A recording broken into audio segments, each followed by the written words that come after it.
Let me know if this works. I'm Luigi Calabrese.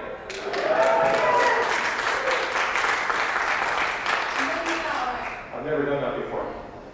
All right, they explained the Young Presidents Organization. You just have to be young once, and eventually you age. And then when you turn 50, you join something called WPO, which is World President Organization, which I've always said the acronym is WP often.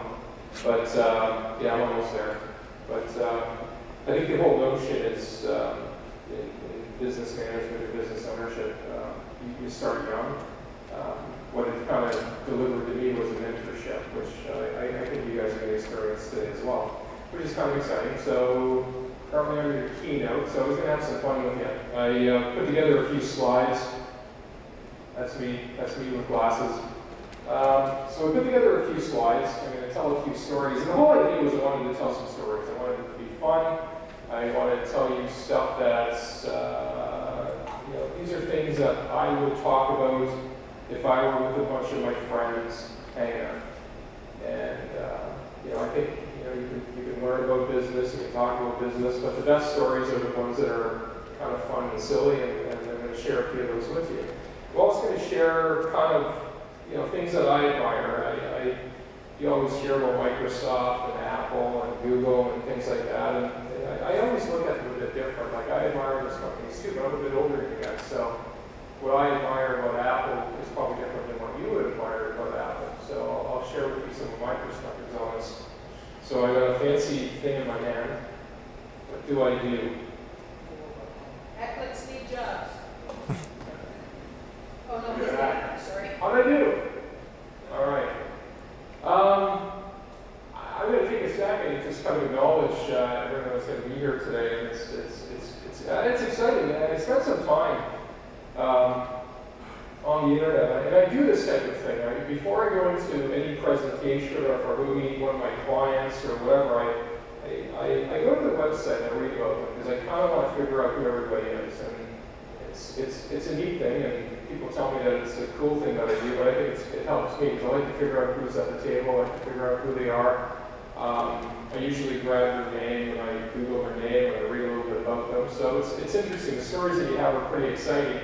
And my interesting one is I spent some time trying to figure out how to pronounce. I'm told you go by Puck. Where are you? Puck. Yeah, I know, because your name's cool and you've got like these things. They're not even letters. I don't even know what they are. So, but anyway, your stories are fascinating. I'm excited to hear about it. Your business is a very cool one. The idea is awesome. You're basically Airbnb without any of the money. So it's pretty awesome. That's like Frontier is kind of like a wine without any of the cash. It's the same thing. BDC, I'm actually happy to have you guys in the room. You're actually a client to Frontier, so thanks for your continued support. Actually, I know what we do for you, but I know we send you bills, so thanks. I like to have some fun. We'll play a quick game of Guess the Garage, and to Hawk, I wanted to know, I stole this from you. So on your webpage, you have this reference to bootstrapping, so that's yours. So I'm going to say Guess the Garage. And you guys have seen this before, maybe at some point, but does anybody recognize which company this is? HP. Well done. It is HP. And the interesting thing about HP, remember, we're talking in the context of bootstrapping. So everyone has the romantic tale of the big tech company that started in the garage. But this is a tech company that started with $538, adjusted today for $90,000. I imagine that people own cars.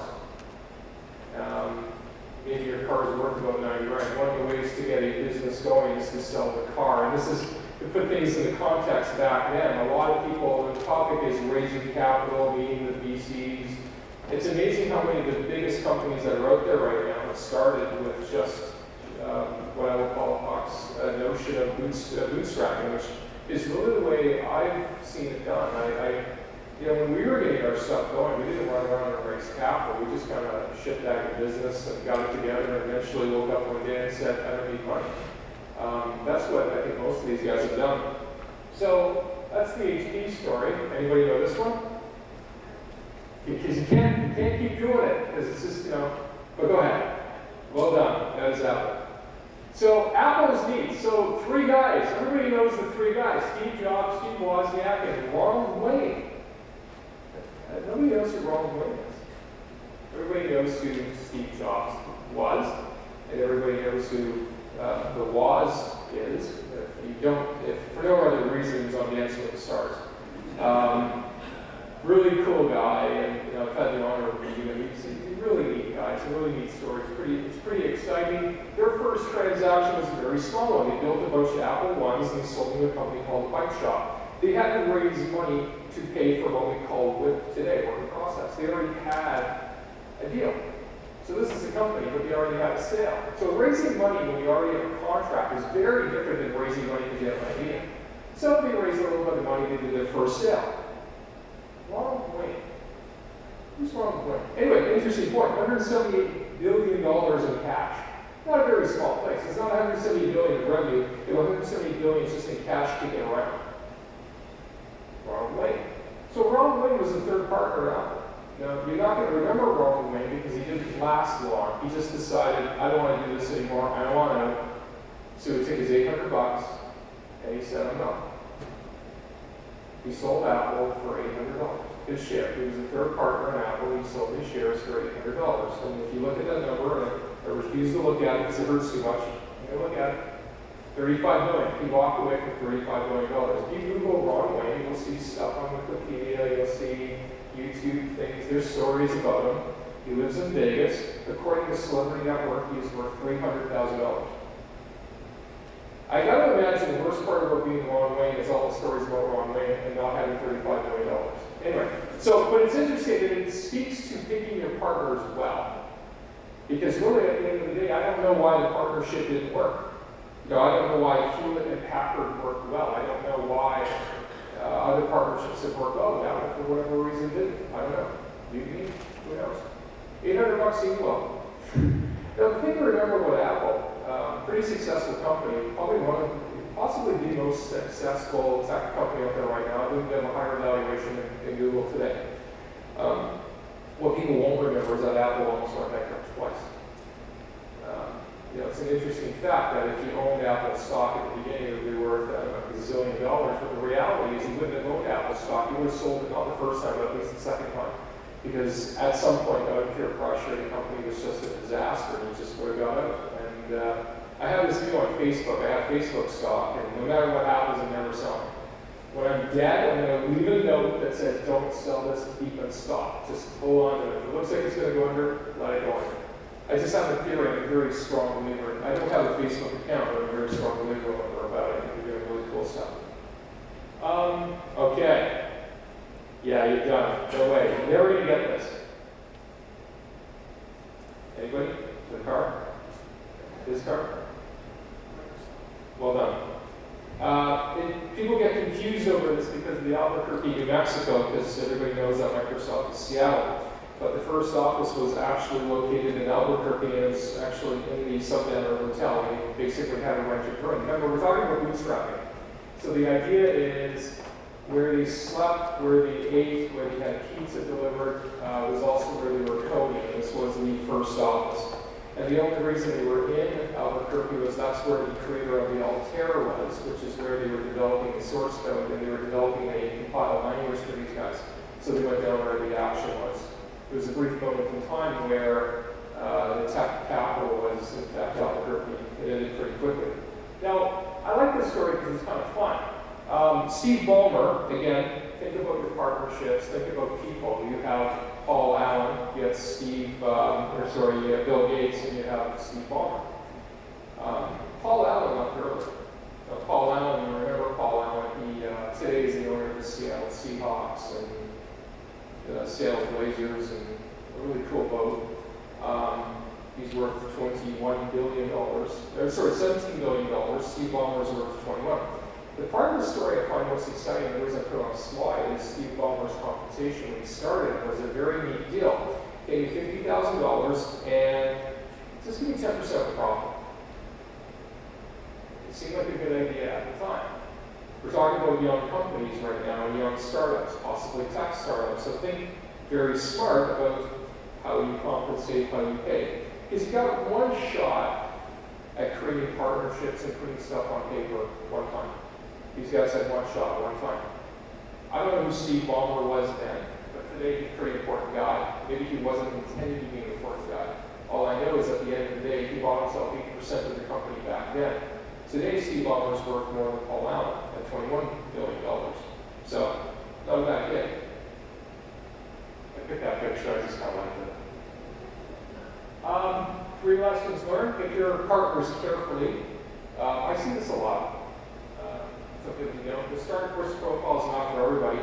Maybe that's what happened along the way. I don't know. I tell you what, it's happened. So Steve Wozniak and Paul Allen both left. They just said, I don't want to do this anymore. Not that it was easy for them, because at that point we made a bunch of dough, and it didn't really matter. But startups are not for everybody. It's different than having a traditional job. But, some people say they're a ton of fun, some people say they're not. And number 3, occupational risk. When you run out of your garage, of course, friends and family will just assume you're unemployed. So it's interesting when I talk to some of my friends who are starting up businesses, because it's different. You don't get up every day. You don't really suit up. You don't really do these things. So you have friends and family. You're working really hard. Your family's going, go get a job. And it's amazing how your most immediate circle of support, wife, spouse, whatever you got, you just might not be supporting the process. So a lot of dreams die because they won't get off the ground because they can't get off the ground. So instead, what they do is they run around and say, "No, we're here, I'm going to go raise some money." VCs don't really want to. VCs don't like to fund salary. They want to fund idea and execution, but they don't really want to pay it. So that's the one. That's where first dream kind of dies. But I mean, some pretty impressive companies have been built. Hey. See, I just don't have that look. Can't do it. It doesn't work for me. But I stole this, the notion of bootstrapping, because that's really what you were about, and I admired the hell out of that when I read it, because I think we're the same guy. I mean, we've built some pretty big places, and we don't remember doing it like it was like here, here's some money. It was just, we did it with customers, and I'll talk a little bit about my journey in a minute. Who am I? I kind of thought I'd start with some fun and go to the boring. I'm kind of a normal guy. I went to a normal guy, a normal family, went to a normal school. I studied business, but that wasn't really, it's not, people say, where'd you learn what you do? I said, I learned through mentorship and experience and failure. That's where you learn. My accounting background is fun and funny. I'd say the finance part of it was highly relevant, the accounting less so. The revenue side of the transaction, at the end of the day, I walked away from technology and I really became a sales guy. And I think as the chief executive, I think the number one job is to sell the business, sell the vision, sell the company. I spent, out of the 240 business day a year, I'm probably pitching, well over 100 of those days. It's probably the best use of my time, and I think it's the best use of any senior executive's time. The bottom line is sales and revenue. The one thing when we look at our businesses, we track revenue real time. We have dashboards, we look at stuff in Notion and moments, and it's quite neat when you do that. And, when we talk about investments or other things, we spend a lot of time talking about revenue plans and things like that. I give Facebook a get out of jail card. I think every tech company and startup needs to be focused on thinking about revenue, who the customers are. At Facebook, it didn't matter. They had 600 million users, and that wasn't the impressive part. The impressive part of Facebook was the fact that people would immerse themselves into the product for multiple hours a day. Having users is easy. Having users that want to use your product every day obsessively was what made Facebook magical. So Facebook is the one exception that said, what's your revenue model? It didn't matter. They can do anything they want. They can make money any way they want. Now, I haven't seen that second time. What's Frontier? We're things just like a phone company. We operate in Canada, United States, UK, and Australia. We do a pretty neat job. Basically, in the broadband and voice space, mostly on the commercial side. We really don't do residential. We just do very high-density commercial applications. I won't worry about getting into details. But we did have fun with the whole "we don't suck" thing. Because we said it one day and mentioned we were in the middle of buying a company and it was kind of a funny mood. And they did a press release, and it was a newswire, it was on, and I thought the company that we were buying kind of sucked. So I just said, we don't suck. And they said, no, you can't print that. And I said, yeah, watch, send. And there it was. And if you have marketing people to yell at you after and say, you can't say that, it's kind of suck. And I kind of like it because I think I like to talk to people in kind of business English. And one of the things I'll always say is, we promise not to suck. Sometimes we have to we suck less. I get into that sometimes, but for the most part, we still don't suck. Our culture, I won't spend any time on this, but we really want to come across as really smart. But the whole point is that we hire smart people. We're not afraid to hire people that are a lot smarter than us. And we're constantly hiring. If you go to the Frontier webpage, every job is posted, which is kind of creepy in a way, but it isn't, because if the new best candidate shows up, we'll probably move on that person. We're growing anyway, so it's okay to add a person, but we really do focus on the bottom 10% pretty aggressively. What we have, so over the years we've acquired some companies, so we've created this thing called Compass Capital, which isn't private equity, it's really private investment. It's just our own that we invest. So we don't run a fund, we don't raise money, it's just our own money. You guys have watched maybe Dragons Den on TV, and we see things. One of the companies, of course, we own now, which is Wildlife. That's one of the social media properties that we have. And it's quite neat when you watch the TV version of what you already own, because we're like, really? We have very different opinions because we actually own it. But there's two interesting stories that are pretty exciting. Two successful exits. One of them was Linkline. Private company. It was a small investment that we made. And if you want to talk about surrounding yourself with people smarter than you, we did absolutely nothing, we just lent money. And this business grew from their size at the time to over $300 million in revenue. We exited the position in November for our share was $100 million. It's interesting, other than a bit of mentorship and being there for the ride, we did very little, I think. It's a pretty exciting story about surrounding yourself with people smarter than you. So it's interesting. The business at the bottom right was neat. The way we got bought out there was we just agitated our competitors to the point where the competitors said we're going to take you out because you're causing issue and concern in the market.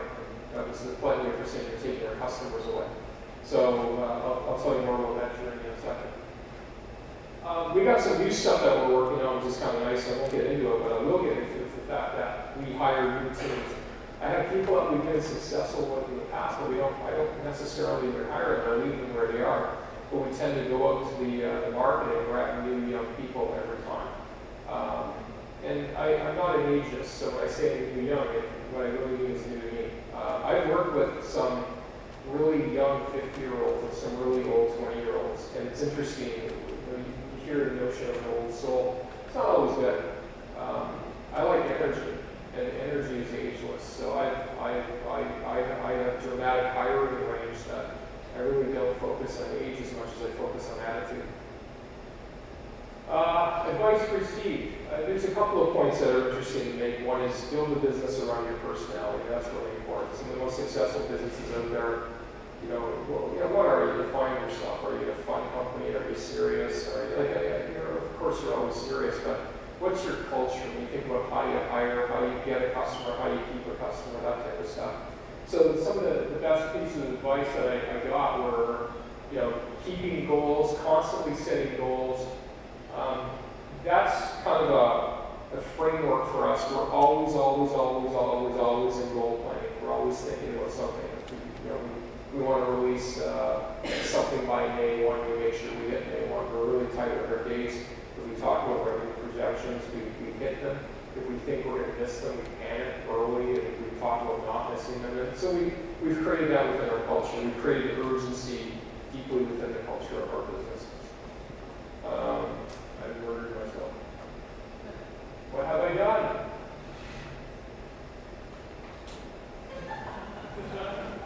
I've gone dark. Okay. Hey, that's the phone. We know it. The phone just turned dead. That's me. Yeah, I did that. Tech kid. Right here. I know. We don't suck. A core belief, a startup customer is always better than startup funding. I love this slide. I think I invented this. You can have it, but when you get rich, you just give me some money. I've said this for years, and honestly, I didn't invent this. I've heard this before.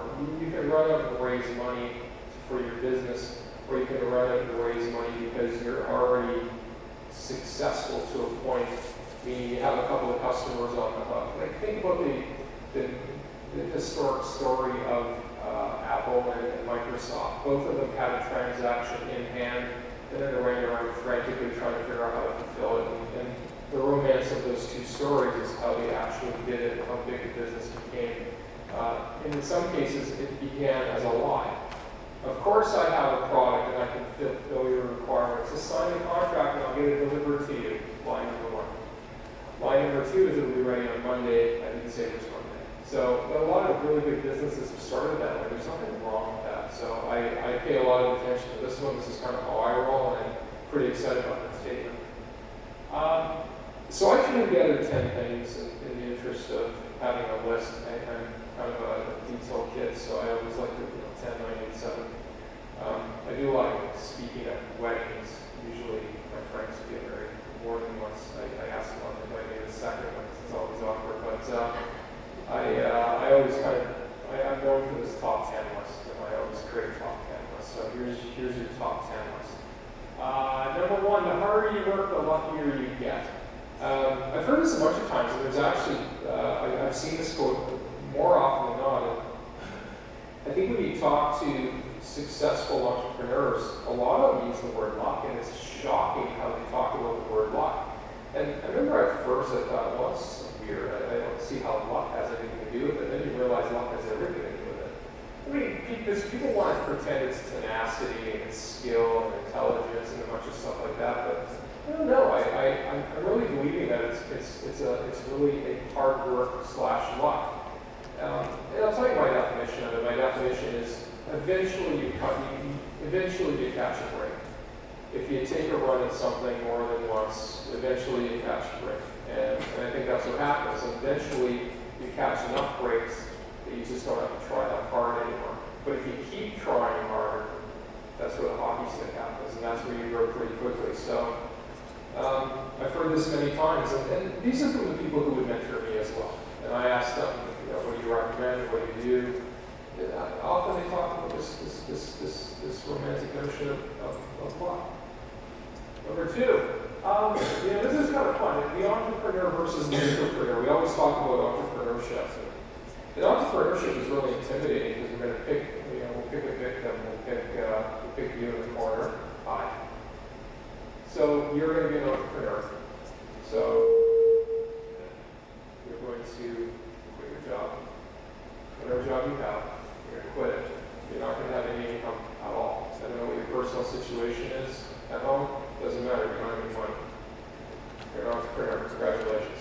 And hopefully you're an entrepreneur for, hopefully that situation is over a short period of time. But I mean, that alone is pretty intimidating because the average person looks at it a different way and says, well, you know what, I really would like to buy a house. I really would like to get a car. I'd like to get car loans. Therefore, I need a job. And I need employment. I can't be self-employed.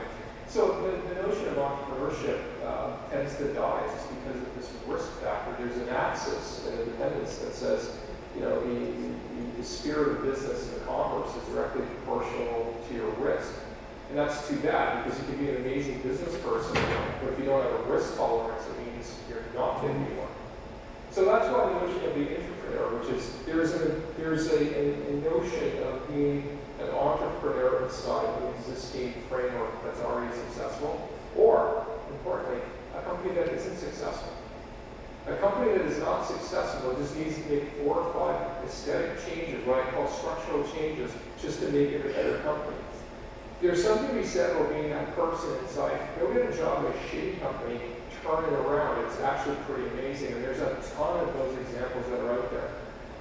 And I would suggest to you, I probably fall more into the second category than the first, because when you look at my individual resume, I mean, I haven't really started anything, but nobody remembers the businesses I was at prior to my arrival, because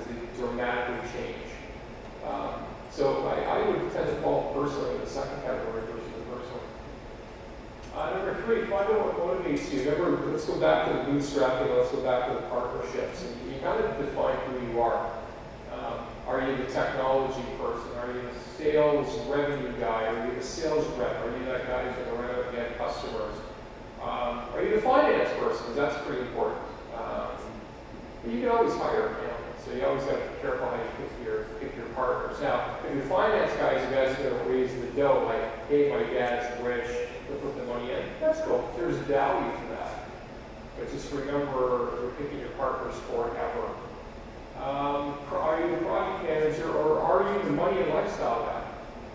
That guy's cool. I like him. He's fun. He's tough to have around over the long term because at some point you got to fall into a bucket. Like, who are you? So if you're the money, if you're the leisure and lifestyle guy, you want the freedom and creativity of entrepreneurism because it's cool and fun and looks good on the business card. You're probably going to get killed one day by your partners. So that's what tends to happen. Anyway, number 4. This is my favorite slide. If I actually had to just present one slide, it would be this. But I got to do all the other ones because you need contracts and stuff. I got to do this kind of thing. Find your eureka moment. The eureka moment is the coolest thing out there.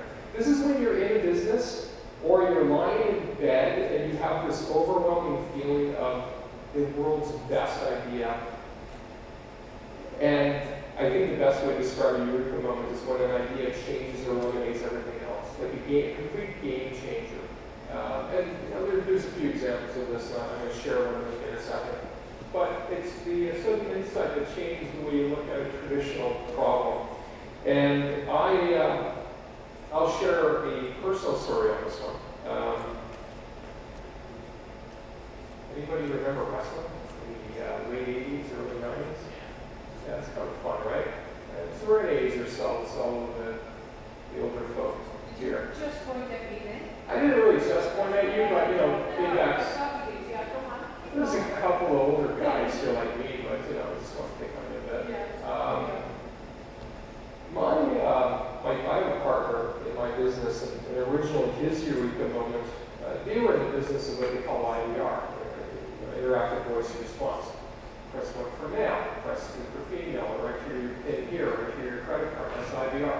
So pretty smart guys, doing pretty good. We're going to create some technology because we're a tech company, that's what we do. And then they said, well, I don't know, maybe we should grab, I don't know, a 900 line and run to Chicago and get the Amphitheater and interview a few wrestlers and run something on TV and say, call here and you can listen to wrestler A talk about how he's going to beat SHIT, wrestler number 2. So they ran those. Fast forward to the end. He made $20 million in a weekend.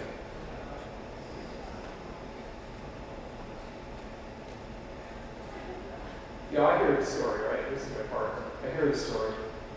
And I'm like, okay, nothing I'll ever do is that cool. Nothing I've ever done is that cool. And it's not about the money, it's about the eureka moment. And okay, so they made $20 million, good for them. I know we want to sign, so that's awesome. But good for them. The eureka moment was how on Friday, they were one type of company. On Saturday, they were in the middle of something, and they didn't really understand the revenue impact until the Tuesday or the Wednesday. They saw the traffic as it hit the system, and they were doing the math going, this can't be right, this can't be right, this can't be right. 60 days later, they got the check. This is back in the early days, the phone companies would write a check, because obviously your kids would call the line, you get a bill for $11, you pay the bill. Cincinnati bill didn't pay, XYZ bill. Anyway, so that was their eureka moment. It was the coolest thing. So what do you do Tuesday, Wednesday to figure out that kind of money? You buy as many of these as you can. Because you don't know what to do. The beauty of the eureka moment is that everything's completely changed. You've lost your trajectory. You're not a tech company anymore. You're now a media company. So what do? You buy that. And you buy as many as you can. You start paying off mortgages. And it's the coolest thing. A eureka moment is awesome. If you can find one, when you have one, because it's nothing but an amazing feeling. Number 5, 7 possible goals and catch up with them. Eureka moment is not a goal. they're two completely different things. But when you have your business, and goals are not necessarily all about revenue. I think revenue is a big part of it, but everything is a goal. I think development dates and other things. Everything is a goal. Just keep setting goals.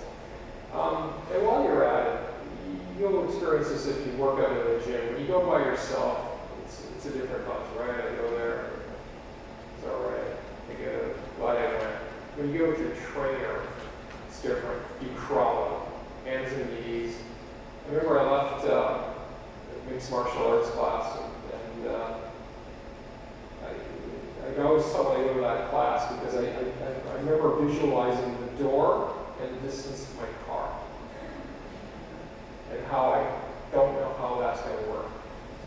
Versus, something else, and I just, that's my workout. It's not a big deal, but I think that's the idea of aggressive goal setting. Is you really want to push yourself and take yourself to your personal limit. And I think that's an exciting thing. In our business, and I won't tell the frontier story because there just isn't enough time, but we got really aggressive, and we always create this 100-day window. And anytime we take over a company or get involved in something, and when I took over Frontier, I created a 100-day plan. And in the 100 days, we set insane goals. But we gave ourselves a deadline, and we just said, guys, we got to do these dates. So we did. Within 100 days, we did some really, really, really amazing things. And we just did it for the sake of doing it. I mean, we didn't have to set a 100-day deadline. We just did. We debated whether that included weekends or not at one point, because we wanted to buy some extra time. So we said, sure, weekends count. Number 6, sales growth is critical to any success of any venture. So if you're a VC or if you're a startup, at some point you're going to put a piece of paper down, a pen, and you're going to write stuff down, whether that's dates or whether that's revenue. Remember, you got one shot at being wrong. So be careful. So you need people who lend you money. They don't know you, you don't know them. And you know what? Right now there's more money out there than there are ideas. So someone might like this, and I find people invest in people. So one of your ideas is great, but if you're an infectious person, you might just get the dough because you have a great personality. I've seen that. It sounds crazy, but I have seen it. I've personally done that. There's people who I just think are fabulous, and I'd rather work with them and coach them and do stuff. So I often would choose to invest in people. But, the one thing I'll always say is you have one shot to disappoint everybody. If you do it the first time, you do it forever. So you never earn it back. So always be careful. Whatever you put down on paper, what projections you make, what payments you make sure you can hit them, make sure they're realistic. In my world, we call it the sandbag. So sandbagging is what we do quite a bit. If I tell you we're going to hit 20%, it's because I think we're going to hit 22, or whatever the number is. So we tend to want to, under-promise and over-deliver is kind of the expression that we use, and we do that with everybody. We don't have any investors, but if we did, we would tell them 20 and deliver a surprise of 25. And then over time, you run yourself into trouble because you create expectation. Anyway, 7, we're almost done. 7, really understand your revenue model. If I meet one other company that comes to me with a cool website or a mobile app, I might stab them with this pointer.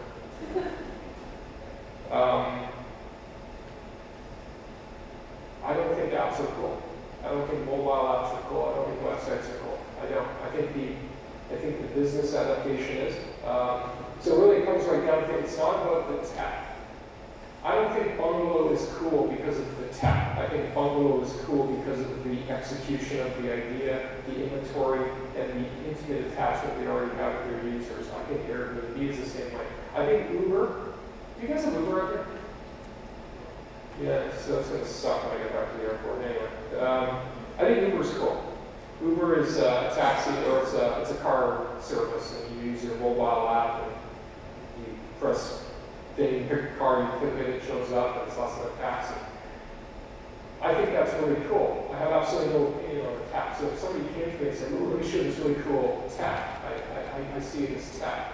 But what I really view is the idea, the business idea. So I don't think apps are cool. I don't think dating apps are cool. I think there's adaptations of them and their execution is what's cool. I think the underlying business Who are you? What do you do? Why are you different? Why should I care? That's kind of the stuff I think is really cool, but not the tech. The tech doesn't impress me at all. I think there's 15-year-olds that can build apps today. It's not hard. I can build apps. It's not terribly difficult. Number 8, disruption drives the biggest revenue in multiple drivers. Don't just win, eliminate. So, anybody remember Napster? That was pretty fun. So, Napster died for their sins. Because Napster had a point to make. Napster said, you know what? You should steal music. Well, that doesn't scale it. It's not a very logical business. So, Apple, iTunes, said, let's disrupt. What you really were saying is, I hate the producers. I like the performers. I like the people who write the music. I like those guys. I don't like the studios. I don't like the producers. And I don't like the labels. By the way, neither do the talent. They already don't like each other, so that's okay. So the whole idea of buying an album or a CD with 14 songs on it, and like one of and hate 13, that's where the business model was broken. So Apple said, just buy the one song that you like. The studio said, this is a terrible idea, we're going to lose our insurance. Said, no, they won't, because people will stop stealing your music, and it's true. How many people today bother to download illegally? I think people still do. I think people still do. But people don't do it as much, because now you can click now and download a song for $1. It's not that big of a deal. It's not what it used to be. But it's interesting, iTunes has another problem. This is Apple, $178 billion in cash, except for one little problem. The customers love iTunes, but the performers hate iTunes. Here's a fun one. Apple made more money on Katy Perry than Katy Perry made on Katy Perry. That's kind of neat.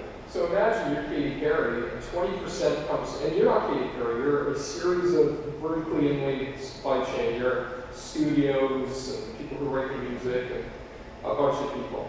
20% goes right to Apple. I mean, nobody sees 20%. 20 right off the top goes to distribution.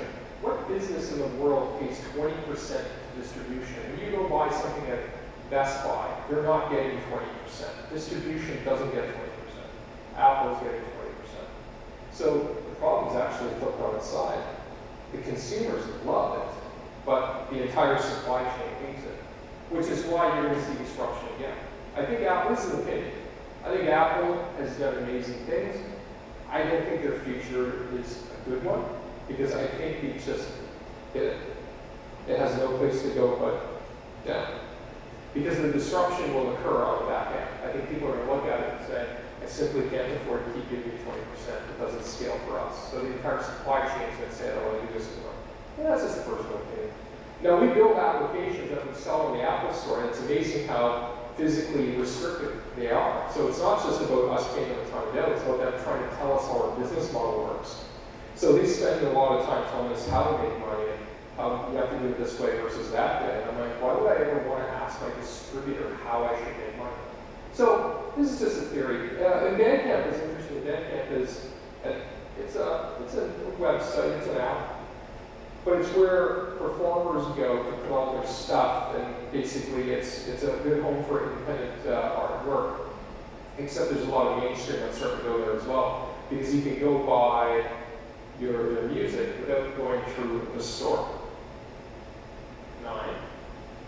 Be afraid, paranoid of the big guys. Be afraid during, especially when provoked or scared. Remember the company that was on the bottom right, and it said the way we sold it was we just kind of beat the shit out of the big guys. So sometimes it's okay to just, go agitate. XYZ company's biggest client is ABC company. Give ABC a call. It's part of the sales process anyway. You might as well just show up and be like, hi, we're new. We don't suck. Those guys don't love you as much. We're more attentive. We'll take care of your needs. What can I do to win any of your business? Go have that conversation with all of your customers. You're going to get their full attention. What you're also going to get is you're going to end up on this notion of the magic quadrant where, you're top right, you're in a fear. And if you start to execute in that top right quadrant, that's how you get bought out. And that's what we did. It was amazing. It was just like we did it, and it was almost a science to it. I'd say we've been a little under 4 years when you got the first knock. Frontiers getting that phone call quite a bit now because we keep winning certain things that people look at and say, I don't like how you're winning these. You're disrupting it. Nobody likes a disruptor. Anyways, it's kind of fun. I always think it's always good to look at your competitors, no matter their size, and go to the people and say, are you having any fun? Agriculture? Build a business that people want to go to? Well, sometimes people just want to join you because they don't really like their money. It's that easy. It's not always about money. It's just sometimes if you are comfortable enough in your life, you can take your $20,000 pay cut just to go work with the cool guys. Because together you can get that money back. And that's fun. Have fun. Create fun.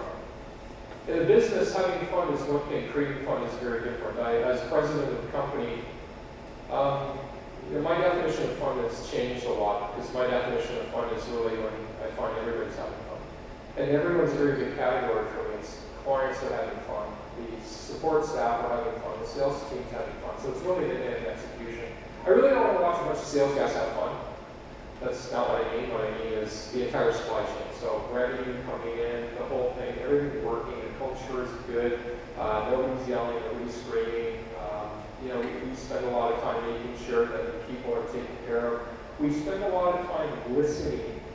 I've had the word on one of my slides, I didn't talk about it, but we listen well. You learn this in relationships, you also learn it in business. Listen to your staff, listen to your clients. And then the last one is a story.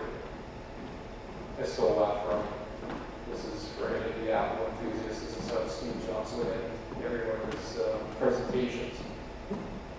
So, there was a lovely old man by the name of George Harvey, who was the president of AT&T Canada at the time, and he told this story, and I always liked it. I was really young back then. Yes.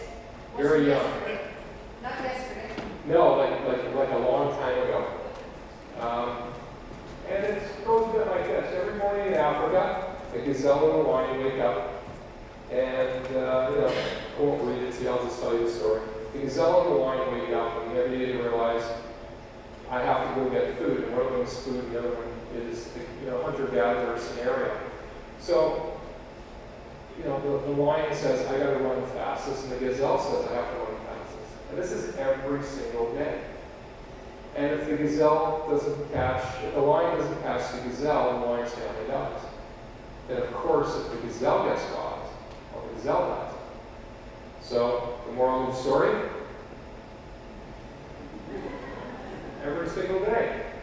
Every single morning. And, whether you're a startup or a full maturity company, listen, I just talked about Apple, $178 billion of a day.